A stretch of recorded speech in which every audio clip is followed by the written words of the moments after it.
চিংড়ি মাছের বিরিয়ানি বানানোর জন্য পেঁয়াজগুলো কেটে নিয়েছি কুচি কুচি করে বেরেস্তা করার জন্য। এদিকে হাঁড়িতে কিন্তু জলও বসিয়ে দিয়েছি ভাত করার জন্য, আর এদিকে তেল গরম করতেও বসিয়ে দিয়েছি। আর চালটা কিন্তু আধ ঘন্টা মতো আগে ভিজিয়ে রেখেছিলাম।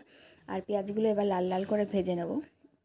আর জল গরম হলে দিয়ে দেবো একটু সাদা তেল, গোটা গরম মশলা দিয়ে জল ফুটে আসলে দিয়ে দেবো ধুয়ে রাখা চালগুলো। আর এদিকে বেরেস্তা ভাজা হয়ে গেলে ওই তেলে ভেজে নেব আলু আর ডিম। ডিমটা অপশনাল, তোমরা চাইলে নাও দিতে পারো। এদিকে চিংড়ি মাছগুলোতে লবণ হলুদ মাখিয়ে রেখেছিলাম, তারপর লাল লাল করে ভেজে নেব। তারপর আমি এখানে একটা পেস্ট করে রেখেছিলাম আদা রসুন লঙ্কা বাটা আর টক দই কাশ্মীরি লঙ্কার গুঁড়ো দিয়ে। তো তারপর ভেজে রাখা চিংড়ি মাছগুলো দিয়ে ভালো করে ম্যারিনেট করে রেখে দেবো। এতে চিংড়ি মাছের মধ্যে মশলাটা খুব ভালোভাবে চলে যায়। তারপর একটা কড়াইতে তেল গরম করতে দিয়ে দেবো, গোটা গরম মশলা ফোড়ন দিয়ে পেঁয়াজগুলো ভাজতে থাকবো। পেঁয়াজগুলো লাল লাল করে ভাজা হলে দিয়ে দেবো টমেটো। আর ওইদিকে কিন্তু আমি কাজু কিশমিশ ভিজিয়ে রেখেছিলাম, প্রথমেই দেখিয়েছি।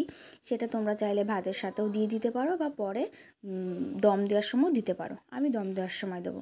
তারপরে দেখো বাকি মশলাগুলো দিয়ে দিলাম। পেঁয়াজ আর টমেটো ভাজা হয়ে গেলে আর এদিকে আমি গরম জলের মধ্যে কেশর, ফুড কালার, মিঠা আতর, গোলাপ জল ভিজিয়ে রেখেছিলাম। তারপর দেখো মশলা কষে গেলে এদিকে কিন্তু আমি চিংড়ি মাছগুলো দিয়ে দিয়েছি। চিংড়ি মাছগুলো দিয়ে ভালো করে কষিয়ে নিয়েছি। কষানোর পর কিন্তু আমি গরম জল দিয়ে দিয়েছি আর আলু দিয়ে দিয়েছি। দিয়ে আমরা একটু গ্রেভি গ্রেভি করব। তারপর যেই ভালো করে ঝোলটা ফুটে এসেছে তখন আমরা বিরিয়ানি মশলা দিয়ে নামিয়ে ফেলেছি। তারপর এদিকে দেখো ভাতটা হয়ে গেছিলো। ভাতটা কিন্তু আমি উপর দিয়ে তারপরে কিন্তু থালায় থালায় ঝরাতে দিয়ে দিয়েছিলাম। তারপর এদিকে একটা ডেচকিতে আমি ঘি মাখিয়ে নিয়েছিলাম চারিপাশে। আর তারপর আমরা এখন দম দেবো। প্রথমে ভাত দিয়ে দেবো কিছুটা, তারপর কাজু কিশমিশ দিয়ে দেবো, বিরিয়ানি মশলা দিয়ে দেবো, বেরেস্তা দেবো, তারপর দিয়ে দেবো ধনে পাতা, দিয়ে আমরা আমাদের চিংড়ি মাছের যে গ্রেভিটা করা আছে সেইটা দিয়ে দেবো। চিংড়ি মাছের গ্রেভিটা আমরা সবটাই দিয়ে দিচ্ছি। তারপর আমরা দিয়ে দেবো বাকি ভাতগুলো দিয়ে দেবো। বাকি ভাত দিয়ে দেওয়ার পরে বাকি যে সমস্ত কাজু কিশমিশ আছে, ফুড কালার আর বেরেস্তাগুলো আর ডিমটা ধনেপাতা সবটাই পুরোপুরি দিয়ে দেবো। তারপর একটা তাওয়াতে একটু জল দিয়ে তারপরে ডেচকিটা আমরা পুরো ফয়েল পেপার দিয়ে মুড়িয়ে তারপর একটা থালা দিয়ে দিয়েছি। দিয়ে আমরা আধ ঘন্টা মতো দমে দিয়ে দিয়েছিলাম। আর তাওয়াতে কিন্তু একটু জলও দিয়ে দিয়েছিলাম।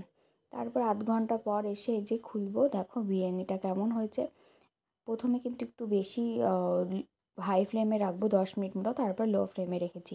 তারপর দেখো আমাদের পুরো চিংড়ি মাছের বিরিয়ানি রেডি। একদম সিম্পল ঘরোয়া উপকরণে তোমরা চাইলে এটা বানিয়ে দেখতে পারো। আমার তো খুব ভালো লেগেছে। আর বাড়িতে বানানো একদমই সহজ। ভিডিওটা ভালো লাগলে অবশ্যই লাইক করো।